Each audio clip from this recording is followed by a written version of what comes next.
Každý pád a každý šrám na kůži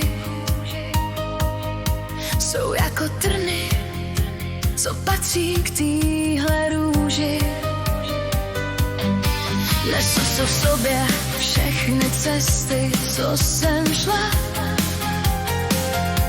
i ty noci černý, kdy jsem cestu nenašla. Není to zátěž, je to můj zlatý důl. Všechno, co jsem prožila, děláme jenom na půl. Vzpomínky pálí jako čistý líh, slyší v nich svůj pláč i vítěznej smích. Jsou to mý křídla, můj neprůstřelnej štít, učí mě, jak v tuhle chvíli naplno žít. Oheň, co nevyhasne, síla, co nespí, nesu si svůj vesmír v každém svým gestu.